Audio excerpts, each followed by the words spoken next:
압축 렌즈라고 표현을 하잖아요. 네. 왜 압축했다? 실제 압축을 하는 건가요?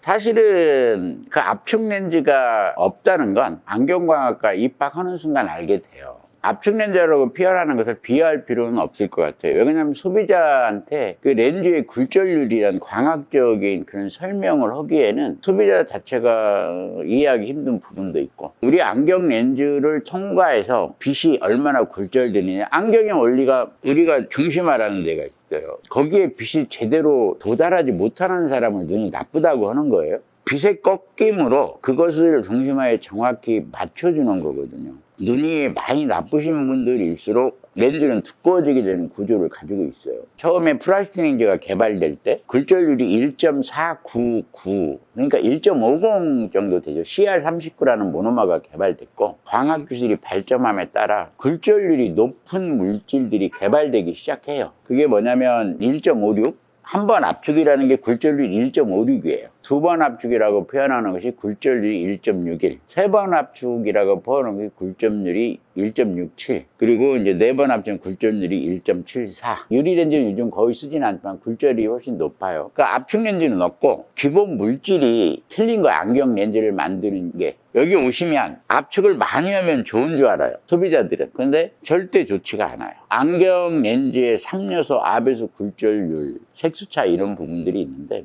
굴절률을 높이려면 이물질을 많이 집어넣어야 돼요. 아까 말씀드린 CR39란 모노머 1.499 굴절률, 그건 압일수가 58이에요. 60점 만점에. 한 번 압축한 게, 요건 사실은 안경사로서 상당히 팔기 싫은 렌즈의 성능을 가지고 있어요. 한 번 압축한 렌즈는 압일수가 28로 떨어져요. 그래서 전 세계적으로 이 렌즈를 잘 팔지 않는데, 한국인들이 안경 렌즈의 두께에 집중하고 또 모노머도 저렴해요, 이거 만드는. 그러니까 그것을 가장 많이 쓰는데, 안경사 입장에서는 팔기 싫은 렌즈예요. 제 양심상. 안 팔고는 장사를 할 수가 없어요. 두 번 압축한 렌즈가 압일수가 38로 넘어갑니다. 가급적 여기서 이제 장사에 관련돼서 말하자면, 한 번 압축한 렌즈는 쓰지 마시고 두 번 압축한 렌즈로 건너뛰는 게 좋습니다. 그러니까 유럽 같은 데서는 거의 판매되지 않죠. 미주 지역에서는 판매가 거의 안 되는 걸로 알고 있어요, 선진국에서는. 압축을 많이 할수록 좋은 게 아니라 내가 부득이하게 압축을 하는 개념으로 생각하셔야 돼요. 압축이라는 표현이 어떤 유튜브 보니까 압축 렌즈는 없어요, 그런 말 쓰면 안 돼요 그러는데, 소비자의 이해를 돕기, 쉽게 이해를 돕기 위한 표현이라고 보시면 되지, 압축 렌즈는 없어요. 근데 압축 렌즈라고 표현하는 안경사들이 무식해서 그런 건 아니에요.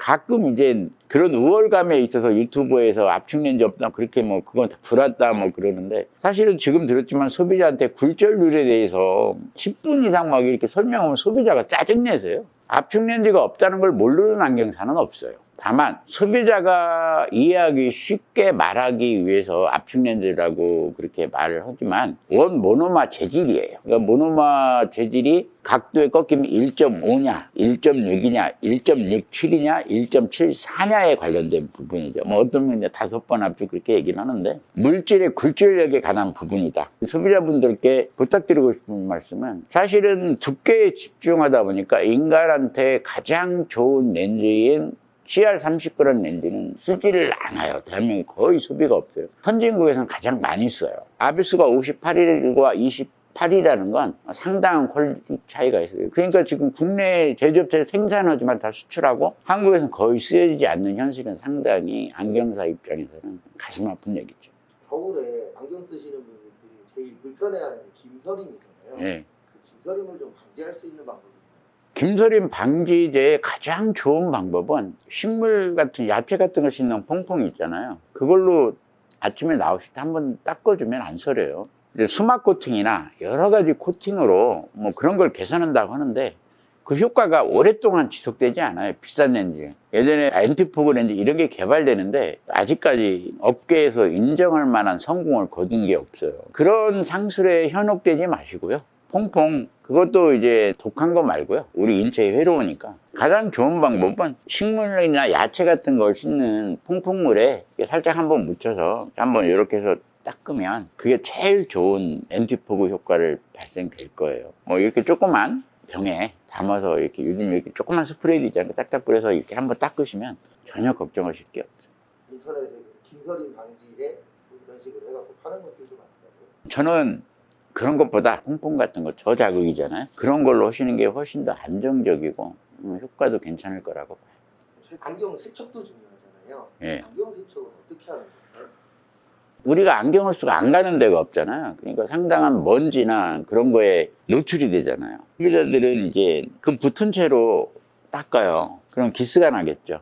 그렇다고 각자 집에 초음파 세척기를 다 갖다 놓을 수도 없는 거고, 그러면 흐르는 물에 먼저 먼지를 씻어내야 됩니다. 그런 다음에 계면활성제가 들어간 제품은 안 되고요. 야채 같은 걸 씻는 퐁퐁으로 닦으면 기름기나 그런 게 잘 제거가 되죠. 어려운 건 없어요. 안경을 닦는 가장 좋은 재료는 퐁퐁이라고 봐요. 계면활성제가 들어가지 않은 거. 계면활성제가 들어가면 안경 렌즈가 상합니다. 어떤 분은 비누 같은 걸로 씻는데 안 좋고, 어떤 분은 심지어 치약으로 쓰는데 치약은 기스가 잘 납니다. 계면활성제가 들어가 있지 않은 좀 순한 퐁퐁으로 닦는 게 가장 좋다.